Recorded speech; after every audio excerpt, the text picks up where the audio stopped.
اعوذ باللہ من الشیطان الرجیم بسم اللہ الرحمن الرحیم اللہم صلی علی محمد وعلی آل محمد کما صلیت علی ابراہیم وعلی آل ابراہیم انک حمید مجید۔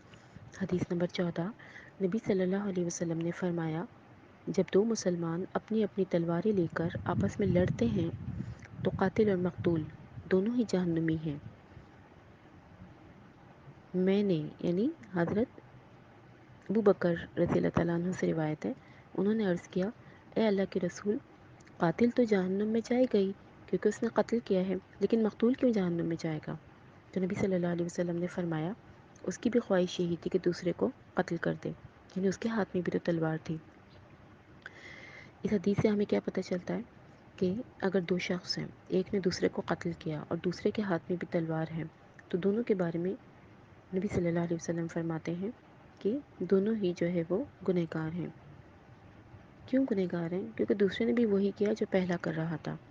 ہم عموماً کیا کرتے ہیں، ہم کہتے ہیں کہ ہم نے تو نہیں کیا، دوسرا کر رہا تھا، ہم نے تو اس کے ڈیفینس میں کیا۔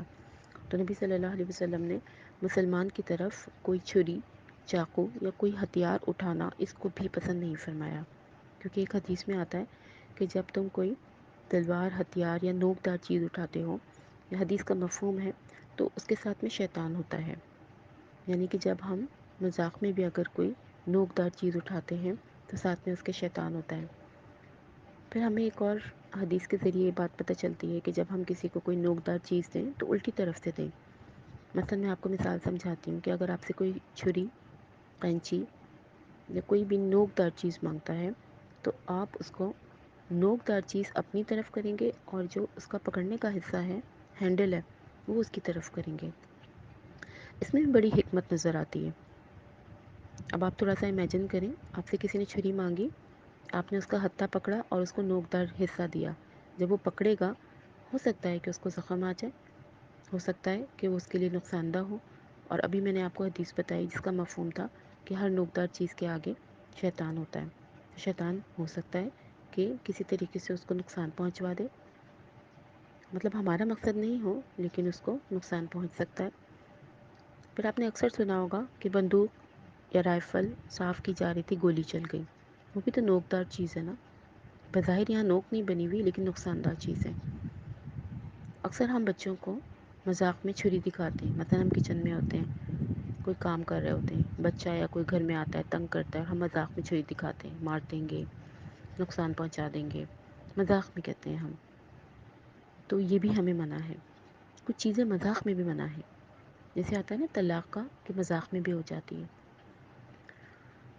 پھر دوسری بات یہ کہ دوسروں کو برا بھلا کہنا مذاق میں بھی نہیں، اسلام نے اس کو پسند نہیں فرمایا۔ ہم دوسروں کو برا بھلا کہہ دیتے پھر کہتے ہیں ہم تو مذاق کر رہے تھے، یہ بھی اسلام میں منع ہے۔ کسی کو مذاق میں بھی برا بھلا نہیں کہنا چاہیے، اس کا مذاق نہیں اڑانا چاہیے۔ تو بہرحال یہاں پہ بات یہ آئی تھی کہ اگر ایک شخص تلوار اٹھاتا ہے یا ہمیں مارنا چاہتا ہے اور ہم بھی تلوار اٹھا لیں تو پھر دونوں میں فرق کیا رہ جائے گا؟ تو یہاں سے ہمیں کیا پتہ چلا، الحمدللہ ہم تو ان لوگوں میں سے نہیں ہیں جو تلوار اٹھاتے ہیں، لیکن یہ ایک مومن کے لیے اوورآل ایک اللہ تعالیٰ کی طرف سے نصیحت ہے کہ جب کوئی شخص ہمیں مارنے کی کوشش کرے تو ہم بھی اس کی طرح نہ ہو جائیں۔ اور ہمارے لیے اس میں کیا سبق ہے کہ ہم مذاق میں بھی کوئی نوکدار چیز جو ہے کسی کی طرف نہ کریں۔ اکثر ہم نے سنا ہے کہ رائفل صاف ہو رہی تھی، گولی چل گئی، تو گولی کیسے چل گئی؟ وہ تو بندوق صاف کر رہے تھے۔ کتنی دفعہ ہم یہ خبر سنتے ہیں کہ بندوق کی صفائی ہو رہی تھی اور گولی چل گئی۔ تو میں نے ابھی بتایا نا حدیث میں کہ شیطان ہوتا ہے ان چیزوں کے ساتھ، اور وہ تو چاہتا ہی یہی ہے کہ مسلمانوں کے درمیان میں جو ہے وہ نفرتیں ہوں اور مسلمانوں کے درمیان میں دشمنی بڑھتی رہے۔ تو بہرحال اس حدیث سے ہمیں یہ پتہ چلتا ہے کہ دونوں ہی جہنمی ہیں، کیونکہ ایک نے تو قتل کر دیا اور دوسرے نے جو تھا وہ اس کا ساتھ دیا تھا، یعنی وہ بھی تو تلوار لے کر اٹھا تھا۔ حدیث نمبر 15، نبی صلی اللہ علیہ وسلم نے فرمایا، چار باتیں جس میں ہوں گی وہ پکا منافق ہے، اور ان چار میں سے کوئی ایک بات بھی ہوگی تو پھر وہ بھی منافقت کی ایک خصلت یعنی ایک خوبی ہوگی، جب تک وہ ان کو چھوڑ نہ دے۔ یعنی اگر چار نہیں تو ایک تو ہے، اور اگر ایک بھی ہے تو اس کو چھوڑنا پڑے گا، ورنہ منافقت کا ایک درجہ پاؤ گے۔ نمبر 1، جب اس شخص سے بات کی جائے تو وہ کیا کرے؟ جھگڑا کرے، بیہودہ گفتگو کرے۔ جب امانت رکھوائی جائے تو خیانت کرے، اور باتوں باتوں میں جھوٹ بولے، یعنی بات کرتے ہوئے جھوٹ کو اپنے ساتھ رکھے، اور جب کوئی وعدہ کیا جائے تو وعدہ خلافی کرے۔ یعنی نبی صلی اللہ علیہ وسلم نے 4 باتیں، خصلتیں بتائیں ایک منافق ہونے کی۔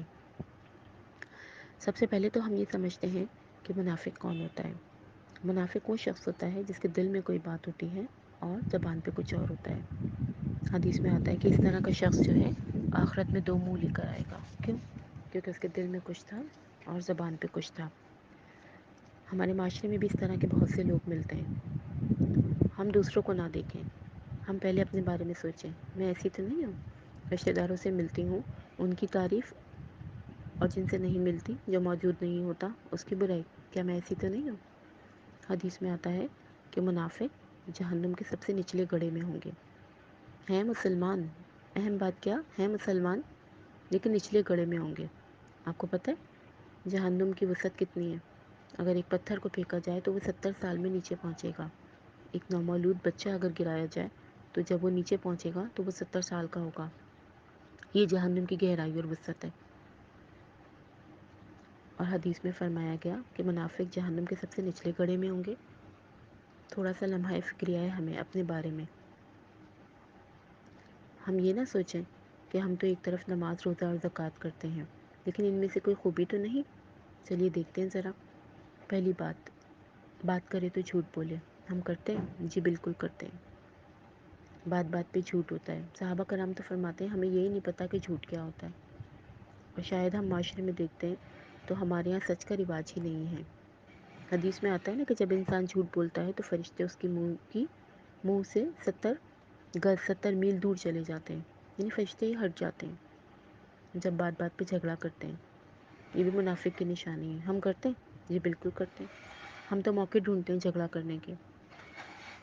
کسی کے بارے میں اگر ہمیں پتہ چل گیا کہ اس نے ہمیں کوئی غلط بات کی ہے تو ہم کہتے ہیں ذرا ملے تو ٹھیک بناؤں گی، چھوڑوں گی نہیں میں اس کو۔ کیا میں اس کا کھاتی ہوں؟ وہ اپنے گھر خوش، میں اپنے گھر خوش۔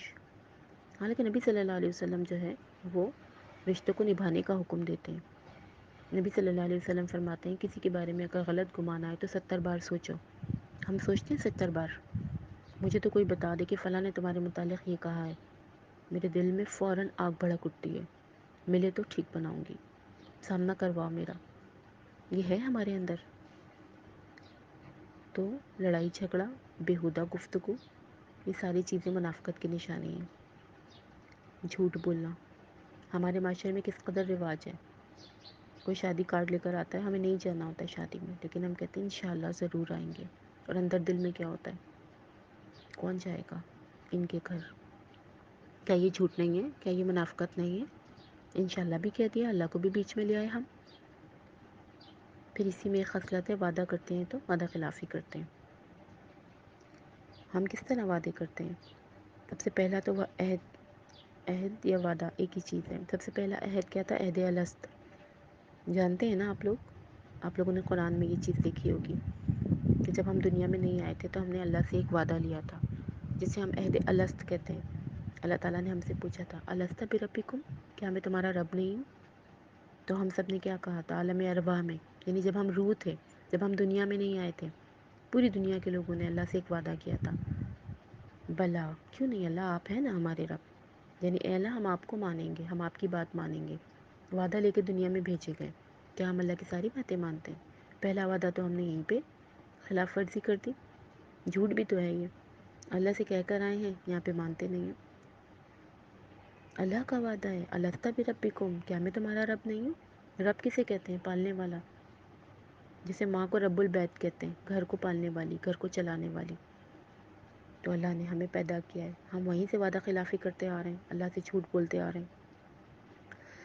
پھر یہاں پہ جھوٹ کی بات ہوئی، وعدہ خلافی کی بات ہوئی، جو کاروبار میں کس قدر جھوٹ ہے، قسمیں کھا کھا کے بیچتے ہیں مال۔ ہمارے معاملات میں کس قدر بدعہدی ہے۔ نبی صلی اللہ علیہ وسلم کو منافقین کے نام بھی پتہ تھے۔ یہ ساری منافقین کی کوالٹیز بتائی جا رہی ہیں نا۔ نبی صلی اللہ علیہ وسلم جانتے تھے کہ منافق کون ہے. کچھ 70 لوگ تھے اس وقت مدینہ میں، مکہ میں، جو منافق تھے، لیکن نبی صلی اللہ علیہ وسلم نے ان کے نام ہی نہیں بتائے، صرف حضرت حذیفہ کو بتائے تھے. کیوں؟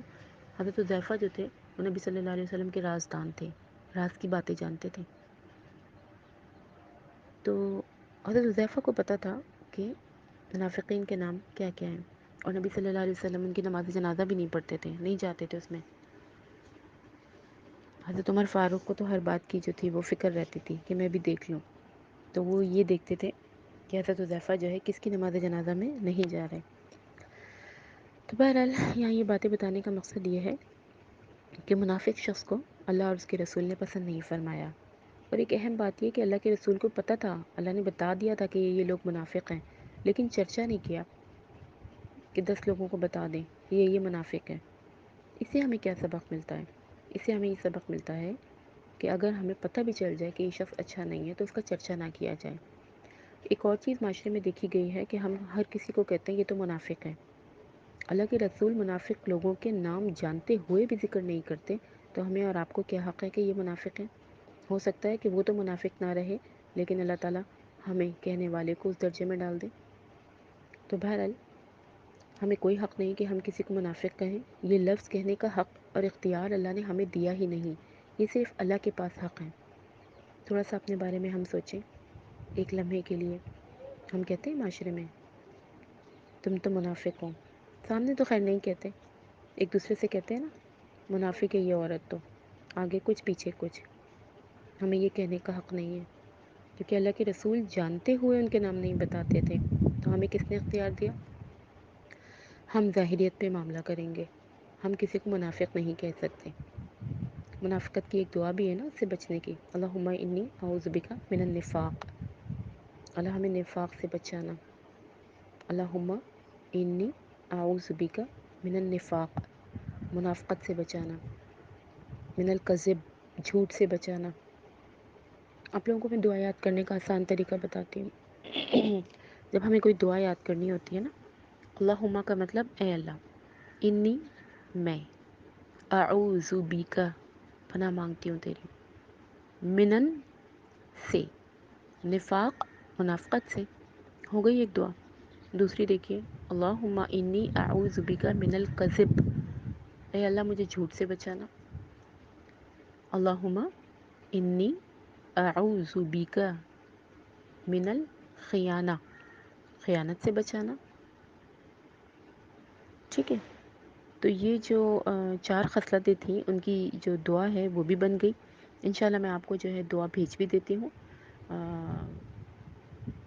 تو پھر یہ کہ آپ لوگ یاد بھی کر لیجئے گا. ایک پہلی شہادت کی دعا تھی، وہ آپ کا ہوم ورک ہے، اور اب یہ بھی انشاءاللہ بھیج دوں گی.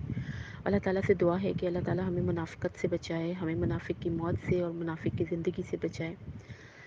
آمین اللہم آمین. اللہم صلی علی محمد وعلی آل محمد کما صلیت علی ابراہیم وعلی آل ابراہیم انک حمید مجید.